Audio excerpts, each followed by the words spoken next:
क्या 40 दिनों की भयंकर जंग के बाद आया यह 14 दिन का सीज फायर सच में राहत है या फिर एक और बड़े तूफान से पहले की खामोशी? 40 दिन की जंग, 14 दिन का सस्पेंस, सीज फायर या नई रणनीति? ट्रंप की धमकी के बाद बदला खेल, इस्लामाबाद में सीक्रेट डिप्लोमेसी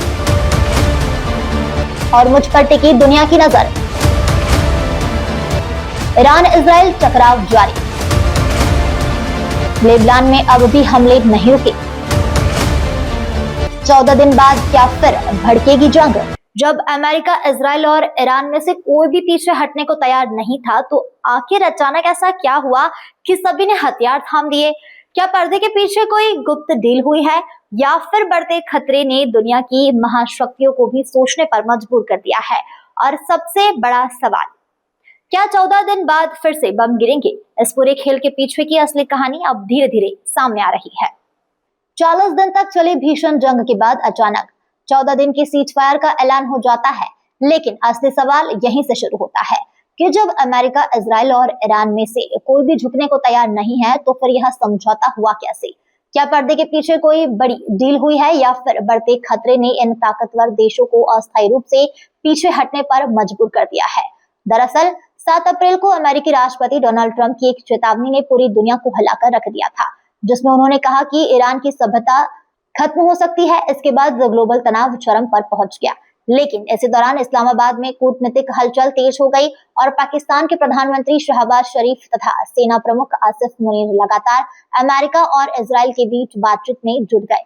फिर 8 अप्रैल की सुबह ट्रंप का एक पोस्ट आता है, जिसमें कहा जाता है कि अगर हॉर्मुज स्ट्रेट खुला रखा गया तो अमेरिका 14 दिन तक बमबारी नहीं करेगा, और यहीं से पूरी कहानी पलट जाती है। ईरान की तरफ से भी तुरंत संकेत आते हैं और विदेश मंत्री अब्बास अरागची सीज फायर की पुष्टि कर देते हैं, जबकि सुप्रीम लीडर मुज्तबा खामेनेई सभी यूनिट्स को फायरिंग करने का आदेश दे देते हैं। लेकिन इस डील का सबसे दिलचस्प हिस्सा वो 10 शर्तें हैं जिनका जिक्र ट्रंप और ईरान दोनों कर रहे हैं। इन शर्तों में आर्थिक पाबंदियां हटाने से लेकर अमेरिकी सेना की वापसी, फ्री संपत्ति लौटाने और सबसे अहम हॉर्मुज स्ट्रेट पर नियंत्रण और वहां से गुजरने वाले जहाजों से टोल वसूली जैसे मुद्दे शामिल है।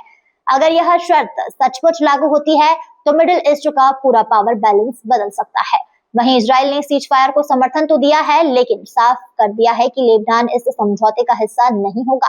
यानी जंग पूरी तरीके से खत्म नहीं हुई है, बल्कि उसका स्वरूप बदल गया है। अब पाकिस्तान की भूमिका भी काफी अहम हो जाती है, क्योंकि अगर यह जंग और बढ़ती तो पाकिस्तान पर शरणार्थियों का दबाव, महंगाई और आर्थिक संकट और गहरा सकता था। यही वजह है कि उसने मध्यस्थता में इनकी सक्रिय भूमिका निभाई। लेकिन सबसे बड़ा सवाल अभी भी वही है कि क्या 14 दिन बाद फिर जंग शुरू होगी? ट्रंप ने साफ चेतावनी दी है कि अगर डील फाइनल नहीं हुई तो ईरान के बड़े ठिकानों को निशाना बनाया जाएगा, जबकि ईरान इसे सिर्फ एक अस्थायी विराम मान रहा है और इजराइल भी पूरी तरीके से शांत होने के मूड में नहीं दिख रहा। ऐसे में साफ है कि आने वाले 14 दिन बेहद निर्णायक होंगे। भारत के लिए भी यह स्थिति दुधारी तलवार की तरह है। एक तरफ कच्चे तेल की कीमत में स्थिरता से राहत मिल सकती है, वहीं दूसरी तरफ पाकिस्तान की बढ़ती कूटनीतिक भूमिका और चाबहार पोर्ट पर असर भारत के लिए चुनौती बन सकता है। कुल मिलाकर यह सीज फायर शांति का संकेत कम और एक बड़े तूफान से पहले की खामोशी ज्यादा लग रहा है।